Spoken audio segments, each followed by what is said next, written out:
Me da mucho gusto estar nuevamente con ustedes.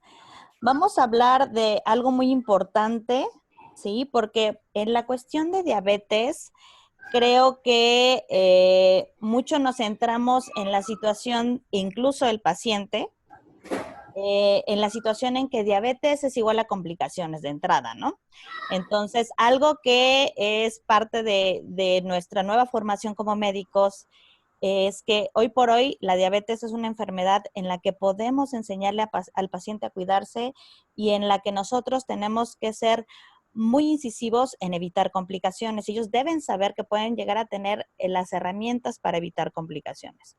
Pero dentro de las complicaciones que el paciente generalmente imagina o las que tiene muy presentes, vaya, son esta situación de, híjole, diabetes igual a amputación, complicación que es totalmente evitable, simplemente con medidas de educación de entrada y de cuidarse, de revisarse los pies, además obviamente del control de todos y cada uno de los factores que pueden generar un deterioro del pie, incluyendo triglicéridos, glucosa, etcétera.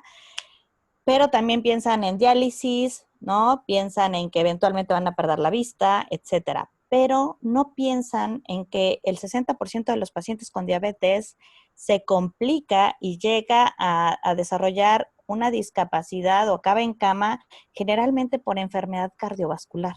Esa es la causa que principalmente los saca de su vida cotidiana o los hace dependientes de sus familiares. Es decir, un infarto al corazón que los lleva a una insuficiencia cardíaca en la que ya no pueden realizar sus actividades convencionales o peor aún, un evento vascular cerebral que también los lleva a discapacidad que desafortunadamente algunos los fallecen y otros deteriora de una manera muy importante la dinámica familiar, ya que dependen de un familiar completamente.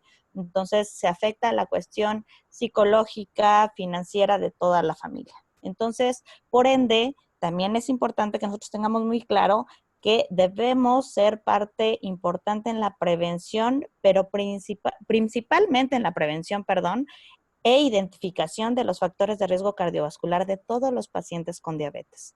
¿Ok? Entonces, bueno, hablando de esto que es tan importante, pasamos a la siguiente, por favor.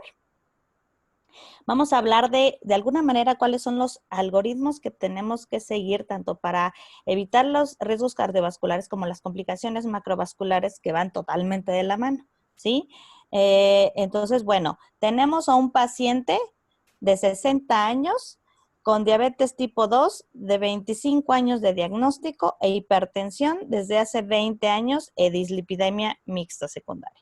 Entonces, hoy por hoy, algo que es muy importante es, como siempre, la historia clínica, la cual debe de ser lo más completa posible. Entonces, ¿cuáles son los factores que debemos de tomar de entrada en una historia clínica?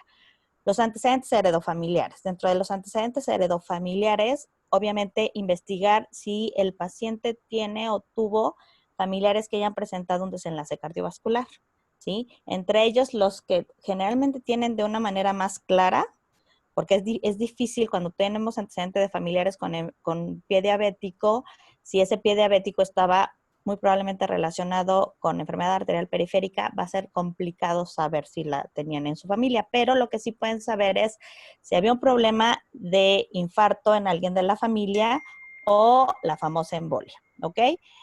Si esto se ha presentado, entonces es importante saber a qué edad.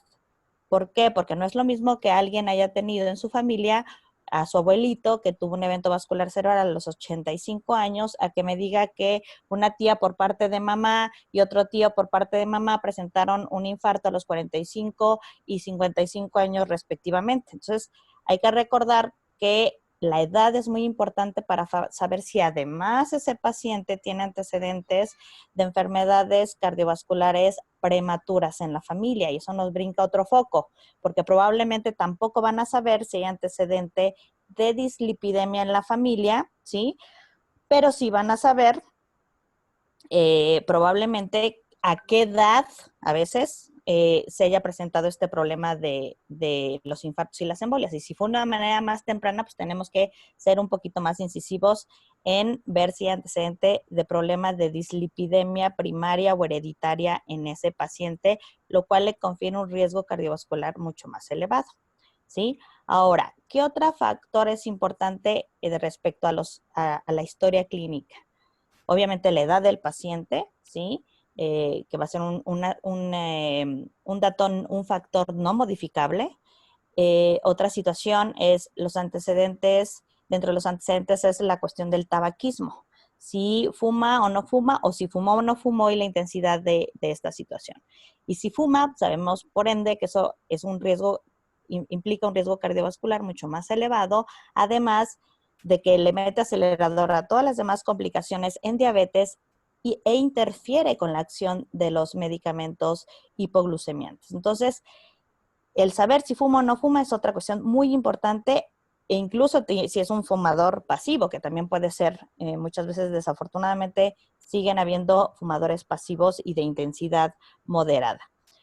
Entonces, aquí, ¿qué nos llama la atención? Bueno, que de entrada, pues es un hombre. Recordar que es otro factor de riesgo no modificable, el género, es más el riesgo en hombres que en mujeres. La edad, ¿sí? Que ya de entrada, por cuestiones de la ADA, ya desde el año pasado, a partir de los 50 años, tanto en hombres como en mujeres con diabetes, ya eso implica mayor riesgo cardiovascular. Obviamente la diabetes tipo 2, y que otra cosa llama la atención, bueno, es una diabetes tipo 2, pero ya de largo tiempo de evolución. Entonces es importante saber cómo se diagnosticó esa diabetes, pero principalmente durante todos estos años, cómo ha estado el control de la diabetes, ¿sí? Si esa diabetes ha estado controlada, no ha estado controlada, o resulta que ahorita la vemos muy bien controladita, pero eso ha ocurrido en el último año nada más y los otros 24 han sido un desastre. Entonces, todo eso también nos da una idea del escenario que nos podemos encontrar en ese paciente. El hecho de que haya hipertensión también de larga evolución nos habla también de otro daño endotelial importante, y a su vez esa hipertensión, cómo ha estado, si ha estado controlada o no. Y si no está controlada, bueno, ese paciente, ¿cuántos medicamentos toma para el control de la presión arterial?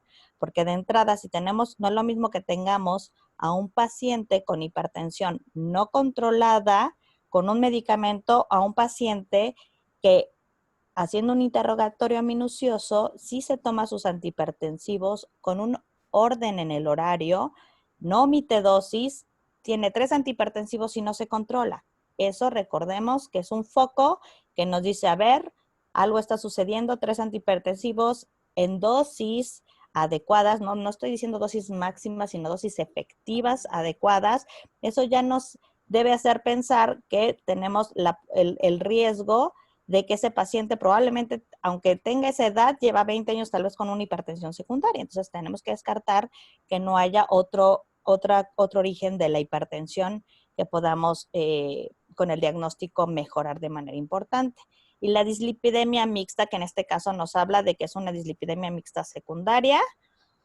Y también es importante saber si eso ha estado controlado o no, si toma medicamento o no. Pasamos a la siguiente, por favor. Entonces, bueno, acude a control metabólico. Dentro de la exploración física encontramos que es un paciente que pesa 82 kilos, que tiene una talla de 1,65 y tiene un índice de masa corporal de 30. Entonces, ahí ya tenemos otro diagnóstico. Clásico paciente en México que desafortunadamente tiene una obesidad grado 1. Entonces, eso también ya nos habla de otro riesgo cardiovascular. ¿Ok? El hecho de tener obesidad ya nos habla de que ese paciente tiene también un estado inflamatorio crónico, probablemente una disfunción endotelial asociada además por este fenómeno agregada, ¿no? Entonces, también otra situación que es muy importante cuando identificamos a un paciente con obesidad, ¿sí? Es buscar datos para ver si este paciente no tiene un probable síndrome de apnea y hipopnea obstructiva del sueño. Entonces, también al interrogatorio tenemos que preguntar si el paciente es un roncador importante, si en algún momento el familiar se ha percatado de que el paciente haga pausas durante el sueño, ¿sí? Si el paciente refiere que lo despierta la falta de aire, a veces es así de evidente, a veces no tanto, solo el familiar se percata que hace pausas prolongadas sin respirar, o simplemente el paciente lo que refiere es que constantemente se despierta con cefalea o que tiene un sueño no reparador o que tiene constantemente sueño diurno, no se queda dormido mientras está haciendo ciertas actividades.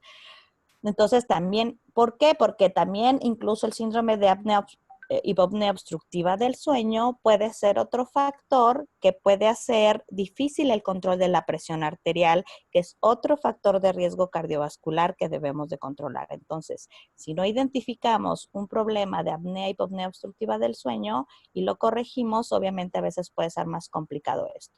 Ahora entiendo que también a nivel de las comunidades va a ser si en las ciudades es complicado hacer una polisomnografía, entonces, ¿qué es lo que vamos a hacer?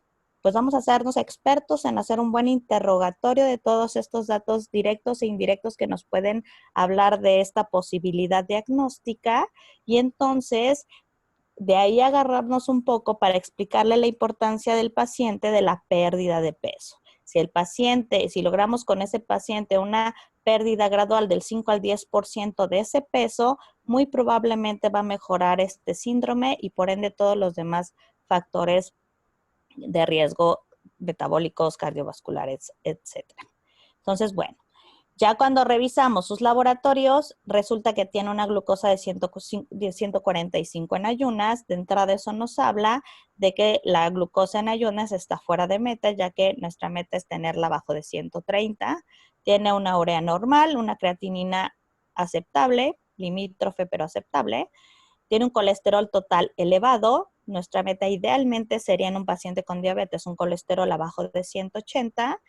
El colesterol LDL está en 143. ¿Cuál es nuestra meta? Tenerlo abajo de 100. Y o si el paciente ha presentado alguna cuestión cardiovascular, hay que recordar que el LDL lo tenemos que mantener abajo de 70. Un colesterol HDL en 43 para ser hombre mínimo tendría que estar arriba de 40 para que deje de ser un factor de riesgo. Y si está arriba de 60, entonces ya es un factor protector. Los triglicéridos, recordar que son aquellos chismosos de la ingesta del paciente en relación a hidratos de carbono. Entonces hay que recordar que si los triglicéridos se elevan, son los que echan de cabeza muchas veces al paciente también en cuestión de la ingesta de hidratos de carbono en las últimas horas. Entonces, eso también a veces es una herramienta para digamos, decirle, mire, pues aquí está la evidencia de que no estamos llevando el plan de alimentación de una manera adecuada. Y obviamente, la famosa chismosa de los 3 meses, la hemoglobina glucosilada, que nos habla que este paciente está descontrolado, ¿no? Entonces, prácticamente está casi en 8. Hablamos de que un paciente con 8 de hemoglobina glucosilada está francamente descontrolado. Arriba de 9 ya es un descontrol grave. Entonces, bueno, este paciente pues está descontrolado. Nuestra meta mínima sería llevarlo a menos de 7. Excelente sería llevarlo a menos de 6.5. ¿Ok? Pasamos a la siguiente, por favor. Entonces, aquí están los factores de riesgo en los pacientes, los factores clásicos que ya habíamos mencionado, ¿no? Ya de entrada, hombres, mujeres arriba de 45, 55, historia familiar de enfermedad cardiovascular, a recordar lo que mencionamos, es importante identificarlas si estas han sido de forma prematura, es decir, antes de los 55 en hombres, antes de los 65 en mujeres, que no se nos olvide preguntar eso. Ah, sí, le dio un infarto. Ah, pues sí. Y muchas veces la gente piensa que le dio un infarto es porque el paciente cayó en un paro cardiorrespiratorio, que es a donde todos vamos a ir al final de la vida, ¿sí? Y eso no necesariamente es un infarto. Y eso estamos hablando de que muchas veces es a los 80, 90 años, volvemos al tema, no es lo mismo que les digan que la tía tuvo un evento cardiovascular a los 40, ¿ok? El tabaquismo actual, sí, la cantidad, pero ojo, hay veces que los pacientes acaban de dejar de fumar hace un mes, entonces también eso es importante documentarlo. Y la presión arterial hay que recordar que la tenemos que tener en pacientes con diabetes abajo de 130/80. Ya de 140/90 ya nos habla de descontrol eso ya nos hablaría, o sea, si en el momento del interrogatorio el paciente no se conoce con hipertensión y encontrarlo de 140 a 90 para arriba, ya lo hace muy probablemente sospechoso, su bitácora de presión arterial durante una semana y revisar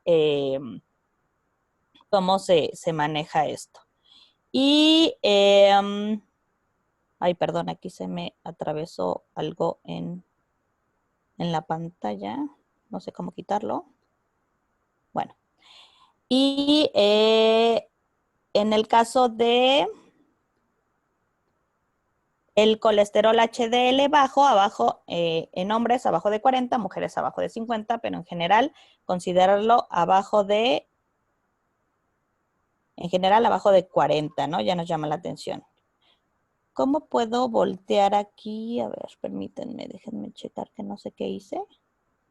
Y no me saca de aquí esto. Algo hice en la configuración. A ver, permítame tantito.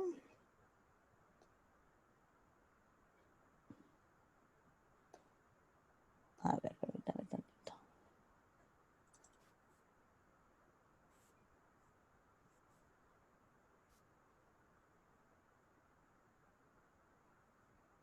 Pero mientras pasamos a la siguiente, algo está pasando aquí en mi pantalla, pero ahorita lo corrijo. Bueno, entonces, ¿cuáles son los factores de riesgo modificables? Entonces, hay que recordar que esos son en los que nos tenemos que centrar. ¿Cuáles son en donde yo puedo hacer algo por el paciente para reducir esos factores de riesgo cardiovascular? Entonces, siempre desde un principio, nunca está por demás, o sea, aunque el paciente tenga 20 años con diabetes, probablemente el paciente no tiene idea que es la diabetes, ¿sí? Entonces, siempre explicarle qué es la diabetes, qué es lo que ocurre en su cuerpo, cuáles son los otros diagnósticos asociados que el paciente tiene y la importancia de ello, porque volvemos al tema, el paciente piensa en diabetes y solo piensa en glucosa. Entonces, desde un principio tenemos que establecer por escrito, ¿sí? Cada una de las metas que tenemos que lograr con ese paciente. Y entre ellas venimos a los factores de riesgo cardiovascular modificables. Entonces, ellos tienen que saber, al igual que ustedes lo tienen que tener muy claro, la importancia del control de la glucosa, a su vez del control de la presión arterial. Entonces, el paciente debe saber, o sea, aquí ya no se vale que el paciente se quede tranquilo cuando vaya a algún lugar y le chequen la presión arterial y le digan, está bien. Está bien, ¿por qué? Porque puede ser que esa persona de la farmacia desafortunadamente no tiene muy claro cuál es estar bien para ese paciente. No, el que tiene que tener claro las cifras es el paciente. Entonces ustedes le tienen que poner cifras por escrito y decirle, mire, su presión arterial para considerar que usted está bien y está controlado es mantenerse abajo de 130/80, ¿no? Su colesterol total, nuestra meta es mantenerlo abajo de 180. Su glucosa en ayunas debe de estar abajo de 130, pero posterior a los alimentos mínimo abajo de 180, ¿no? 2 horas después del primer bocado, eso ya se lo enseñarán. Entonces, el tabaquismo es una cuestión que es muy importante, llegar al tema de suspender el tabaquismo. Entonces, eso va a ser otra situación que tenemos que lograr, que el paciente deje de fumar dependiendo del grado de tabaquismo que presente, el plan que podríamos utilizar. Si tienen algún apoyo de psicología en su centro de salud, apóyense en psicología para utilizar estrategias cognitivo-conductuales que ayuden al paciente a ir dejando el cigarro y también de alguna manera ir valorando si necesitan apoyo farmacológico porque ese paciente se ponga muy ansioso al dejar de fumar y entonces esa ansiedad la canalice en comer. Entonces, ahí es donde ustedes tienen que establecer toda una estrategia para ayudar al paciente a dejar de fumar. Entonces, no es una tarea sencilla y necesitan muchas veces también apoyarse en la familia. Volvemos al tema de que la familia puede ser nuestro mejor aliado, nuestro mayor saboteador, entonces siempre tratar de hacer equipo con la familia y la importancia de por qué debe de dejar de fumar. A ver, permíteme un segundito, estoy tratando de corregir esto de la pantalla.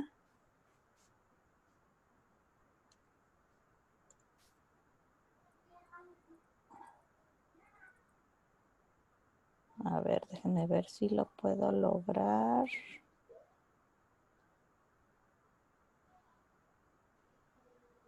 Es que algo hice aquí, entonces me aparece un mensaje enfrente que no me permite ver bien las diapositivas.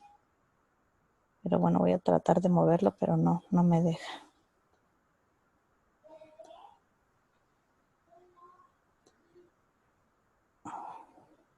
Ok, no puedo, pero bueno, vamos a seguir tratando de verla así. Ahora, ¿cuáles son los factores de riesgo no modificables? Entonces, hay situaciones que no vamos a poder modificar. ¿Como cuáles? La edad, o sea, no hay manera de modificarla.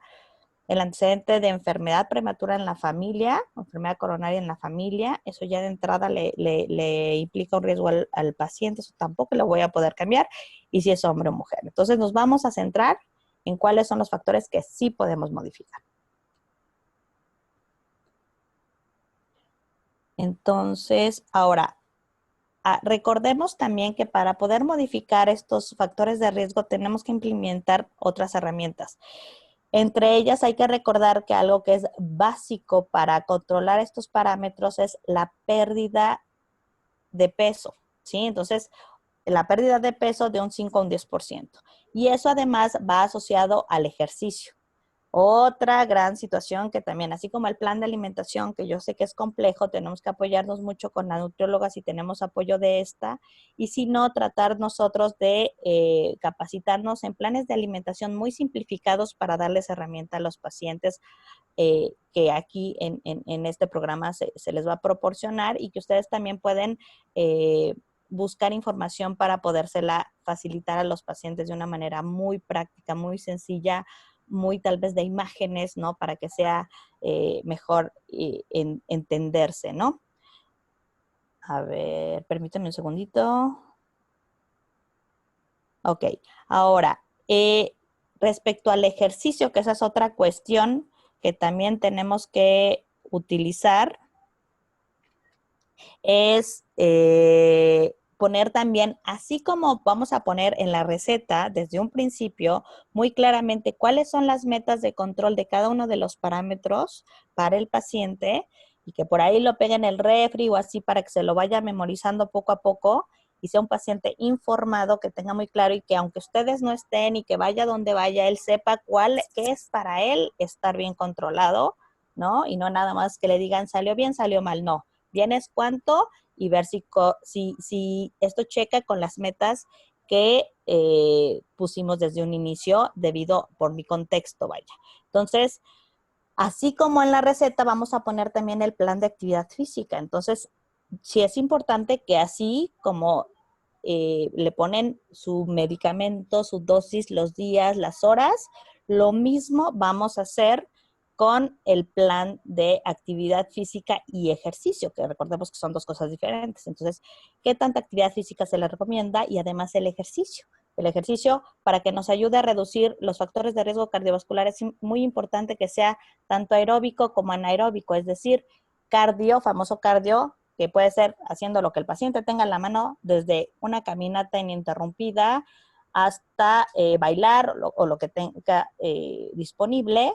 Y esto debe de ser mínimo 150 minutos a la semana de una intensidad moderada. Ojo, si tenemos sospecha de que este paciente o es un paciente con alto riesgo cardiovascular, obviamente lo ideal es mínimo que tengamos un electro de base y en algunos pacientes que sí tienen demasiada sospecha, pues es mejor que primero se estudie y se descarte alguna situación cardiovascular antes de que empiecen con ejercicio. Pero si el electrocardiograma está normal y el paciente de alguna manera es dentro de lo que cabe, está asintomático, bueno, podemos empezar con una actividad moderada y ejercicios tan simples de resistencia, que es la otra parte del ejercicio anaeróbico, por lo menos 3 días a la semana, con su propio cuerpo. Pueden enseñarle estrategias de ejercicio de resistencia, es decir, fuerza, por lo menos 3 días a la semana. Entonces son cosas que tenemos que implementar para mejorar y llegar a las metas que queremos. ¿Ok? A ver, pasamos por favor a la siguiente.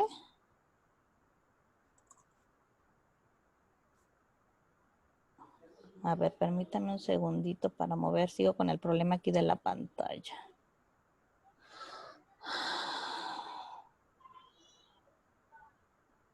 No sé qué hice, que tengo esto acá arriba. A ver. Ah, ya lo podemos ver. Ya, perfecto, ya lo podemos ver.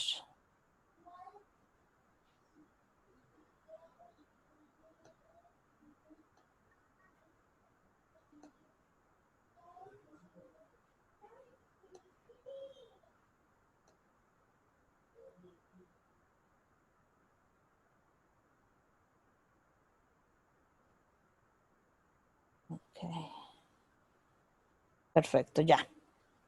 Ya lo pude mover. Ok, entonces tenemos que este paciente dentro del tratamiento actual tiene metformina de 850 cada 12 horas y amlodipino 5 miligramos cada 24 horas. A la exploración además se encuentran los pulsos disminuidos, los pulsos pedios disminuidos. Idealmente, si encontramos los pulsos pedios disminuidos, lo ideal es irnos a los pulsos tibiales posteriores, ¿sí? Y además, si los tibiales no los encontramos tampoco, hay que irnos a los popliteos, y si no encontramos los popliteos, hay que irnos a los femorales. Si por algo no, lo más seguro es que no tengamos suficiente, no tengamos la herramienta para hacer el índice tobillo-brazo. Entonces, es muy importante hacer una muy buena exploración física de pulsos. Entonces, ahí los invito a que practiquemos entre nosotros para, de alguna manera, porque recordemos que tenemos variantes anatómicas, para volvernos expertos y sensibles en poder identificar los pulsos pedios, tibiales, popliteos, etcétera. ¿Sale?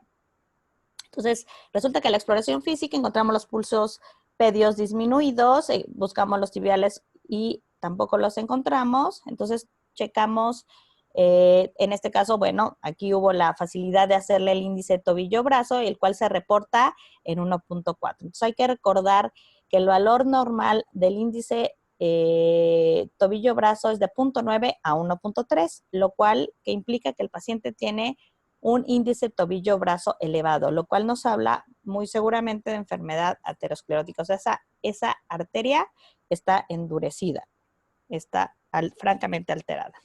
Pasamos a la siguiente, por favor. Entonces, bueno, tenemos que algo que van a estar escuchando de una manera repetitiva, que es una tendencia que tenemos que desaparecer y que nos tenemos que improntar en la cabeza, es debemos de dejar a un lado la cuestión o el enfoque glucocéntrico. Es muy importante que nosotros como médicos de entrada tengamos muy claro que diabetes no es igual a solo glucosa, sino que diabetes es igual a tener que controlar todos y cada uno de los parámetros que pueden llevar a un desenlace desfavorable al paciente que vive con diabetes. Y esto implica atender y controlar la glucemia, o sea, solo la glucemia y olvidando el resto de los componentes modificables, está fatal. Entonces, hay que recordar, como ya mencionamos, los otros factores de riesgo modificables, que incluye también triglicéridos, hipertensión, reducir de peso, etcétera.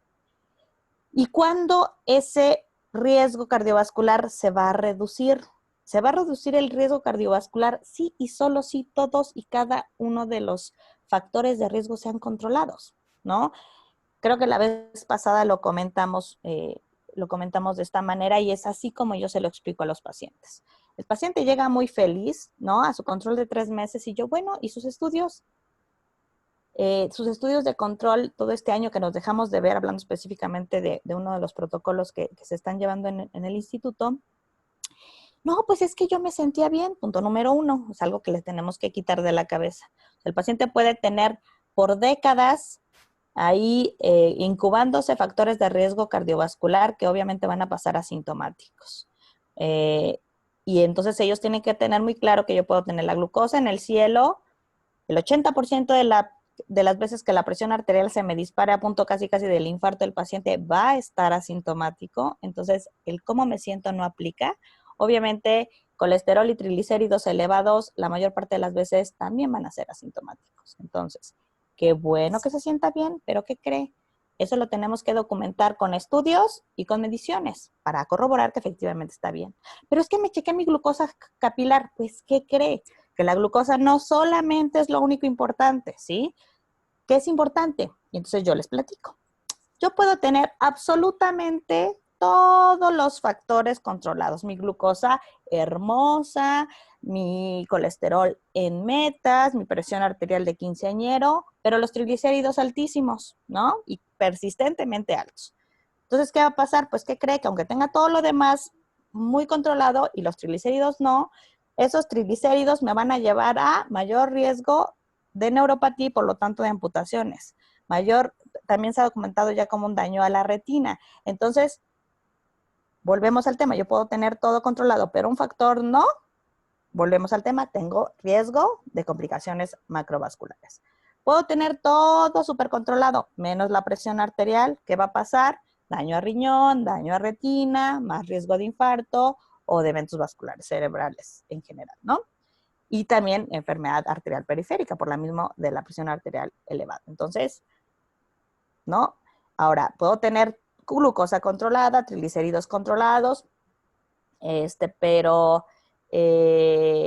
presión controlada, pero colesterol no. Volvemos al tema.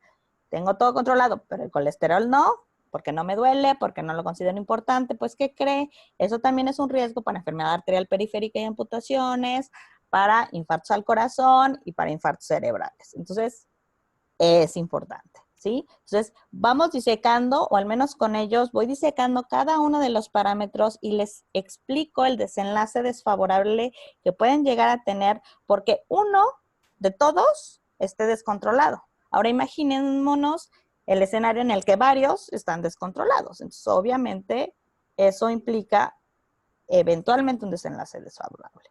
Entonces, pero lo tenemos que tener primero claro nosotros y como tal, transmitírselo constantemente a los pacientes, porque desafortunadamente, como yo les digo, tenemos memoria selectiva. Entonces, a pesar de que uno lo explique, no demos por sentado que el paciente con tanta información, pues toda se la va a llevar a casa. Entonces, primero, por escrito. De entrada, como una receta, desde un principio ponemos las cartas sobre la mesa y le explicamos qué es la diabetes, ¿sí? La importancia de su control. El control implica todos los factores de riesgo cardiovascular y por escrito, a dónde vamos a llegar con cada uno de ellos, cuál es nuestra meta y dónde nos tenemos que mantener. Y posteriormente, las estrategias que vamos a utilizar por escrito, suspender tabaquismo por escrito, cuál va a ser una meta realista a corto plazo de pérdida de peso gradual. Es decir, decirle de aquí a 3 meses le propongo que perdamos 5% de peso. Eso implica aprox en casi la mayoría de las pacientes 1,5 kilos por mes, algo bastante realista, ¿sí? Entonces, y así llegaremos a un 5% de peso, lo cual implica una reducción de riesgo cardiovascular importante porque vamos a reducir todos y cada uno de los factores. Ejercicio tal y tal. Acudir con nutrióloga y o si no contamos con ese apoyo, pues nosotros ir partiendo de estrategias muy realistas como simplemente que deje el refresco si toma refresco, simplemente ir contabilizando la cantidad de carbohidratos que consume, ¿no? De una manera realista, volvemos al tema, y dependiendo de los recursos que el paciente tenga en la mano, y así, pero todo aquí, el ejercicio, tantos días, tanto tiempo, bla, bla, bla. Incluso yo les digo, a ver, ¿usted qué propone? ¿Qué le gusta que tiene a la mano? ¿Usted propone esto? Perfecto. Usted lo propone y vamos sentándolo por escrito, ¿ok? Entonces, todo eso es muy importante. La que sigue, por favor. Eso ya lo habíamos mencionado. Ajá. Exacto, la siguiente. Ahora, ¿el paciente se encuentra en metas de control? Ya lo comentamos. No. Entonces, la siguiente, por favor. El paciente tiene el colesterol elevado, tanto el colesterol total como el colesterol LDL. Los triglicéridos sí estaban controlados y la hemoglobina glucosilada estaba francamente fuera de meta. Entonces, hay que recordar las metas de tratamiento y esas así tal cual se las van a poner en su carnet o receta, etcétera, ¿no? Entonces, nada más para agregar dentro de las metas, como ya mencioné, presión arterial abajo de 130/80, triglicéridos abajo de 150, que en este caso el paciente tenía 130 de triglicéridos, estaba en meta. El colesterol total, el paciente estaba arriba de 200, nuestra meta es llevarlo a menos de 180.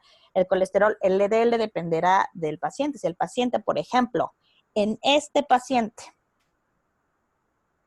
¿cuál va a ser nuestra meta en especial del colesterol LDL? Simplemente con los datos que tenemos.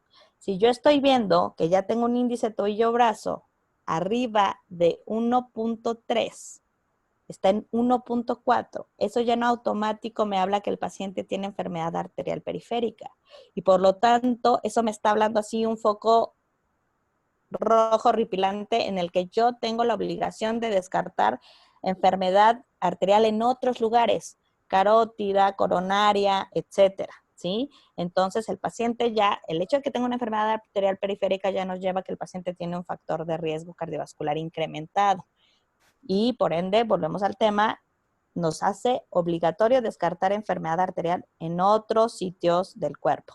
Entonces, yo sería mucho más estricta en el control de este paciente y de entrada yo lo llevaría al paciente a mantener el colesterol LDL abajo de 70 y lo mantendría con una estatina de alta potencia, una dosis generosa, por lo menos atorvastatina 40 miligramos, ¿sí? Entonces, en este paciente no lo llevaría a menos de 100, él estaba con un LDL francamente elevado, lo vamos a llevar a menos de 70 y a una no HDL, si no tuviera esa alteración del índice tobillo-brazo, lo llevaría a menos de 130, pero ya con eso ya lo consideraría como un paciente de muy alto riesgo y lo llevaría a menos de 100.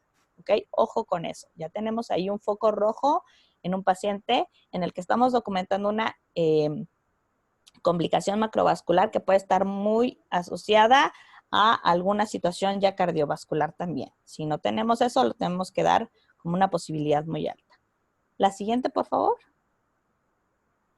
Este es debido al resultado del índice tobillo-brazo, afortunadamente algo que tienen muchos a la mano, usted pide un electrocardiograma y ese es el electrocardiograma que vemos en el paciente. Entonces, ¿ustedes qué opinan de ese electrocardiograma?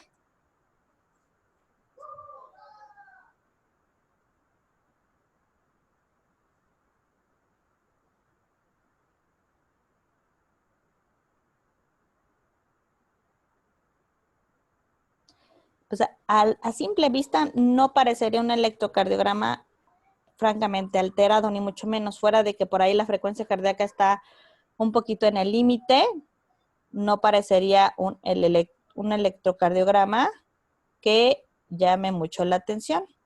Así es. Entonces, es un electrocardiograma que se ve normal, ¿no? Nada más trae una frecuencia cardíaca un poquito elevada, pero así, a simple vista, el paciente parecería que tuviera un electro normal. Sin embargo, yo no me quedaría tranquila y lo ideal sería en este paciente, pues que sí se le hiciera una prueba de esfuerzo, porque en reposo lo vemos muy decente, pero en este caso ya por el índice tobillo-brazo, yo preferiría hacerle una prueba de esfuerzo. La siguiente, por favor. Entonces, al final del día no es práctico hacer a todos los pacientes asintomáticos, por ejemplo, una prueba de esfuerzo, pero sí tendríamos que investigar enfermedad coronaria en qué escenarios. Síntomas cardíacos atípicos. Hay que recordar que el paciente con diabetes muchas veces no va a tener enfermedad cardiovascular, la mayor parte de las veces asintomática. Pero si el paciente presenta algunos datos atípicos, con mayor razón nos tiene que prender el foco ahí de atención. Tenemos que estudiar a este paciente. ¿Y cuáles son estos? Un paciente que presenta una disnea inexplicable, un paciente que por ahí refiere una molestia precordial, ¿no? Que muchas veces eso ya fue un infarto y el paciente no se enteró.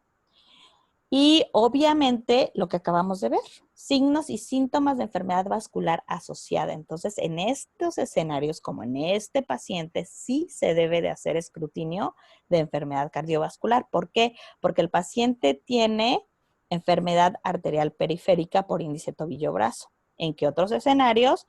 Soplos carotídeos, ¿sí? Si el paciente ha tenido un cuadro clínico que sugiera altamente un ataque isquémico transitorio, obviamente en un paciente que haya tenido una enfermedad vascular cerebral, un paciente que presente datos de claudicación, que desafortunadamente son bueno, no son los menos, pero sí es menos de la mitad de los pacientes con enfermedad arterial periférica van a presentar claudicación.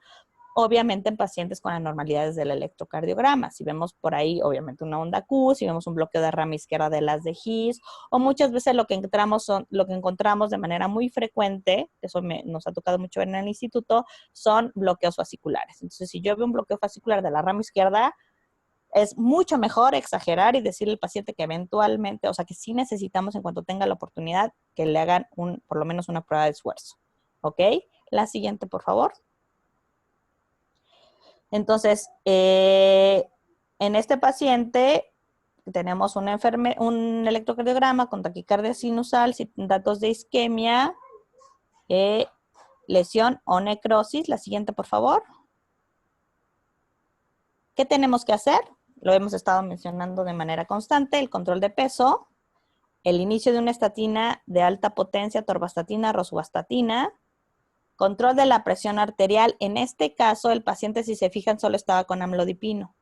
Y hablando de una cuestión de protección cardiovascular, siempre se ha recomendado agregar un inhibidor de la enzima convertidora de la angiotensina o un ARA2. Entonces, el que tengan ustedes disponible y que el paciente obviamente tolere, es importante iniciarle. Y obviamente, en este caso que estamos hablando de un paciente con alto riesgo cardiovascular, hay que recordar el antiagregante plaquetario, en este caso la aspirina. Y tendríamos que mejorar el control de la glucosa incrementando la dosis de metformina. Recordemos que el paciente únicamente tenía 1.700 miligramos de metformina al día y en este caso tendríamos que llevarlo a una dosis mayor efectiva de metformina, que podría ser una metformina de 850 con cada alimento, si eso es lo que tenemos nosotros a la mano en nuestro centro de salud, o podemos valorar si ustedes cuentan con el recurso, que es mucho más complicado por los costos y así, podemos agregar una combinación con un inhibidor de DPP4 o con un inhibidor de SGLT2, etcétera, etcétera, ¿no? Ya, esa fue otro tema de las pláticas. La siguiente, por favor. Entonces, recordar que la dosis indicada de ácido acetilsalicílico todavía hasta las últimas guías, incluyendo la del 2020, la dosis sigue siendo de 75 a 162 miligramos al día.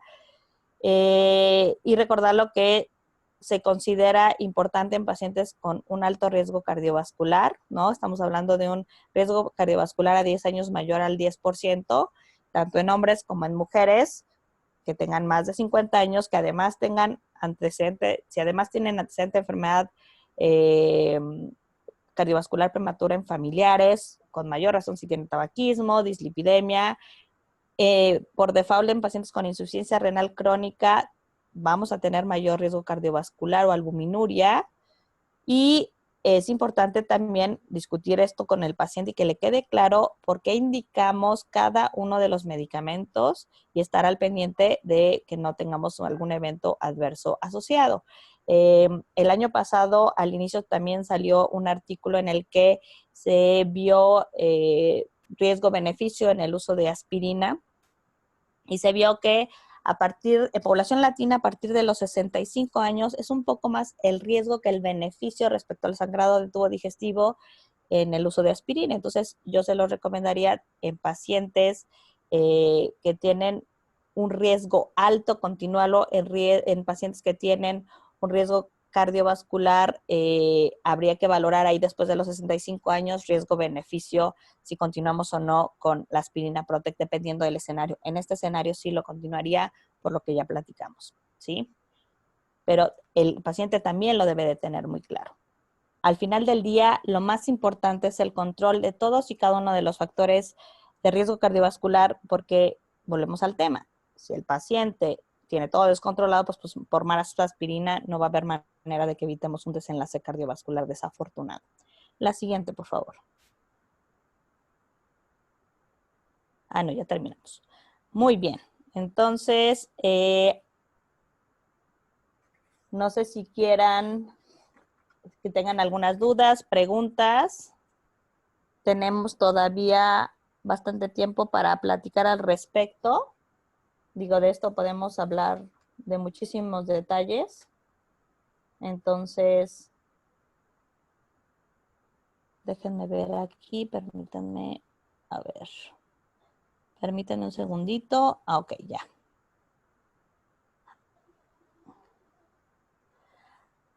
Ah, ok. Me mencionan aquí si existe alguna escala aprobada para valorar el riesgo de hemorragia como tal que esté documentada, no. Ahora, ¿cuáles son las situaciones que debemos de tomar en consideración? Volvemos al tema de la edad, o sea, si tiene mayor de 65 años, nuestro paciente podría tener un poquito más de riesgo de que pudiera tener sangrado de tubo digestivo. Ahora, si tenemos un paciente que tiene el antecedente de sangrado de tubo digestivo recurrente, ya sea alto o bajo, ahí tendremos que ser muy cautelosos en ver si lo indicamos o no, porque probablemente aquí es mejor enfocarnos en controlar los factores de riesgo cardiovascular más que como tal dejar la aspirina Protex si tenemos un paciente que tiene como tal ya ese antecedente. Ahora, si nosotros además dejamos la aspirina, pero el paciente, ahí nos tendríamos que ser también muy clínicos, empieza con equimosis inexplicables, que tienden a ser relativamente evidentes, entonces el mismo paciente se los va a referir, va a llegar, oiga, ¿sabe qué, doctor? He notado que, pues sin yo darme cuenta de que me haya golpeado de manera importante, pues empiezo a presentar equimosis aquí en mis piernas y miren mis brazos. Evidentemente, a este paciente se le tendría que suspender el antiagregante plaquetario y estar mucho más al pendiente de controlar los demás, de mantener controlados los demás factores, que es como lo más importante. Ahora,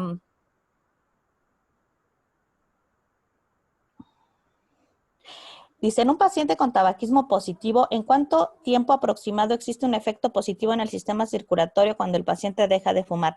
Eso prácticamente se empieza a ver casi de manera inmediata. ¿Por qué? Porque en cuanto el paciente deja de fumar, simplemente con ese hecho ya empiezan a funcionar mejor el efecto, ya empezamos a tener un efecto adecuado de los hipoglucemiantes orales. Entonces, prácticamente empezamos a ver el beneficio en las primeras semanas. Entonces, obviamente, conforme más pasa el tiempo, eso va mejorando, pero sí es el efecto prácticamente en cuanto desaparece el tabaquismo. Ahora, ¿en qué pacientes estaría contraindicada la prueba de esfuerzo?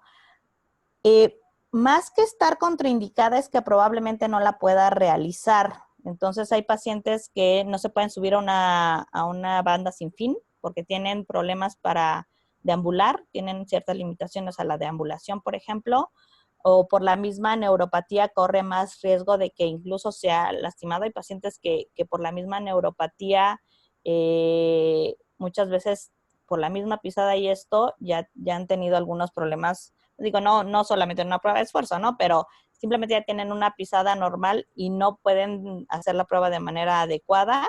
Entonces, yo creo que más bien hay pacientes en los que por el hecho de la logística del tipo de ejercicio, pues no. O pacientes que están descontrolados con presión arterial elevada, estamos hablando de arriba de 160, 100, no pueden hacer la prueba hasta que no se controla también la presión arterial. Si no tienen la presión arterial controlada, no pueden hacer la prueba.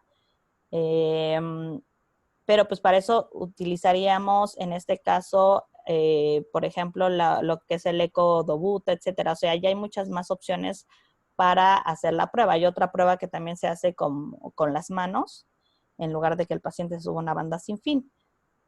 Pero es más que nada como la logística de que muchos pacientes ya tienen dificultad para deambular simplemente. Luego se menciona...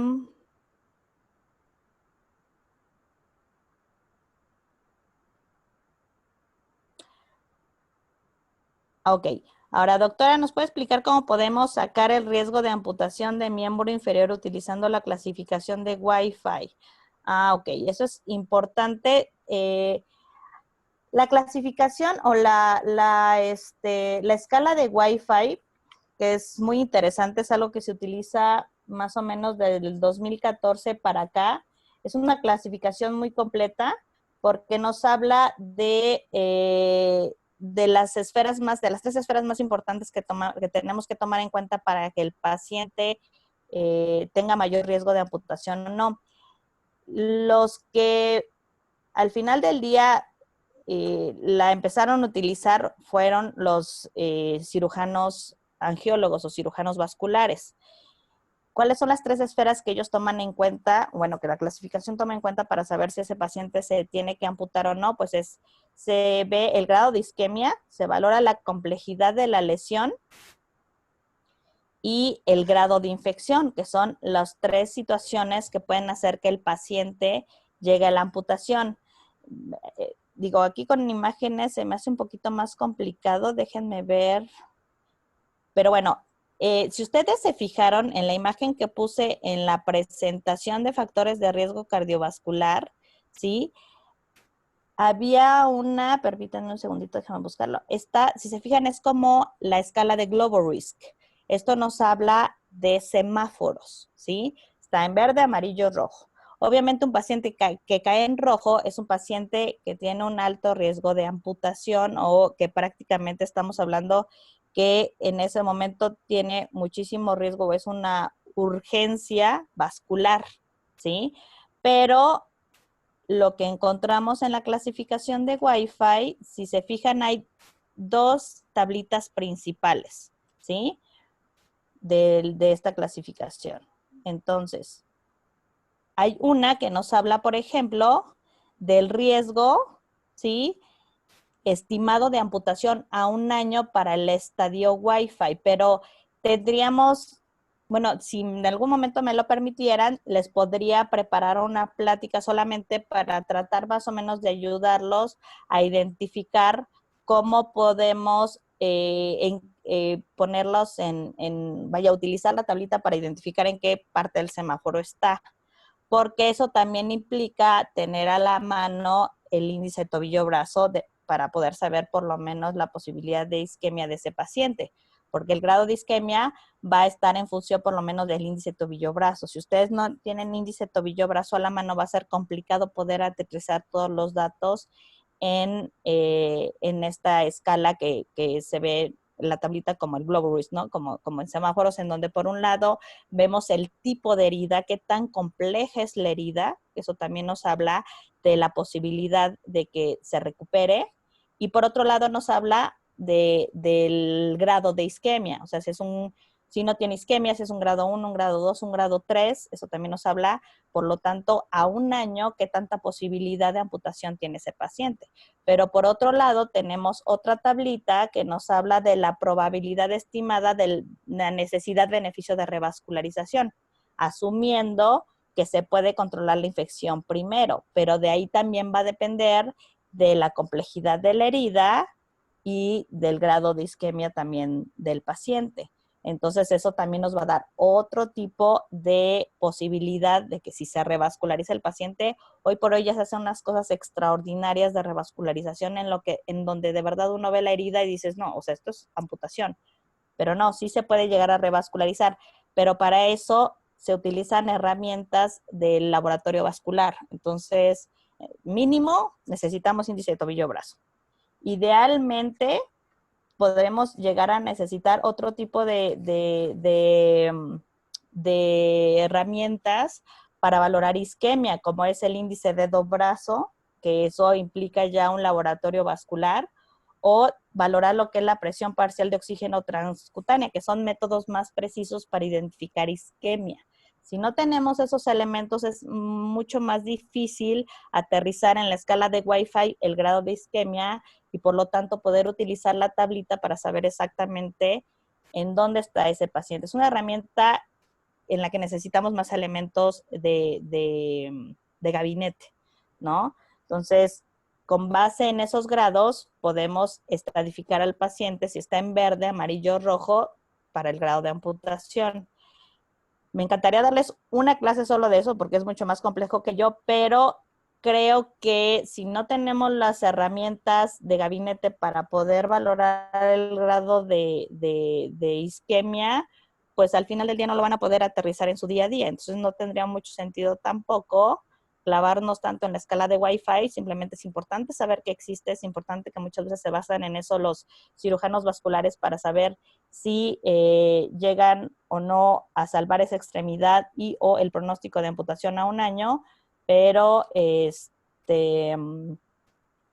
pero en el servicio social veo muy complicado poder que la puedan utilizar, pues no llega a ser como muy práctica, pero sí es una manera de que nosotros aterricemos que hay tres factores muy importantes para identificar la posibilidad de que ese paciente tenga un desenlace muy desfavorable en una situación de enfermedad vascular, digo, enfermedad arterial periférica. Entonces, sí tener claro por lo menos que el paciente tiene o no tiene pulsos, qué tan compleja es la herida, hasta dónde llega, qué tantos tejidos involucra, si llega hueso o no. Esa es otra cuestión que nos va a hablar mucho de la complejidad de esa herida y por lo tanto de su desenlace.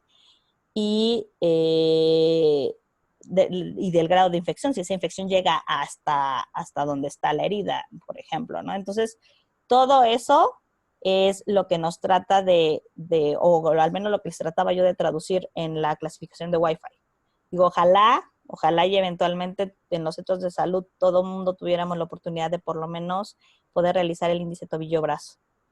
Pero si gustan, lo que podría hacer es mandarles la bibliografía de ello, hacerles llegar la bibliografía como para que nos metamos un poquito más y tratarles de resumir un poco los ejes prácticos, digamos, de esta clasificación en nuestra día a día de la clínica, ¿no? Y que lo conozcan más, ¿les parece? Ya perdí el chat. A ver. Pues, Erendi, muchísimas gracias. Buenos días, tardes. Muchas gracias por la Ya presentación. tardes. No, Muchas a gracias. ti. ¿Alguna A otra ustedes. duda, chicos, en el chat? Muchas para la doctora. A ver. Ya estamos a unos minutos de terminar. No Pues veo. No sé. les pido, por favor, que en la plataforma, los médicos de servicio social que están en la República puedan entrar a la plataforma y en el módulo de preguntas al experto puedan compartir sus preguntas con los compañeros para que se puedan contestar en el fin de semana. Y los que no tuvieron oportunidad de verla, pues se queda esta sesión grabada para que la puedan descargar también por la plataforma. Y les pido que se queden unos minutos porque después de estas sesiones, recuerden que se califican estas sesiones para que podamos mejorar en los próximos años y tengamos la oportunidad de saber qué fue lo que les gustó, no les gustó y con estas críticas constructivas nosotros podamos mejorar los cursos año con año. Así es que agradecemos a la doctora la excelente ponencia y poder compartir con nosotros los conocimientos. Muchas gracias, doctora Erendi, Muchas y gracias, muchísimas doctora gracias por Ivette. participar con nosotros. Te agradezco mucho el tiempo. Gracias a todos por No, a estar ustedes. presentes Exactamente. y nos escuchamos el próximo viernes con el doctor Eduardo, la última sesión del módulo de diabetes para concluir con el examen. Hay que hacer el examen postmódulo, por favor. Y después daremos inicio ya en mayo para revisar todos los documentos de la plataforma del módulo de obesidad. Muchísimas gracias a todos. Buen fin de semana. Cuídense mucho, quédense en casa. Hasta luego. Hasta luego, los invitamos a participar, compartan sus casos, que estén muy bien. Lindo fin de semana a todos. Gracias, doctora Ivette. Bye bye. Bye bye.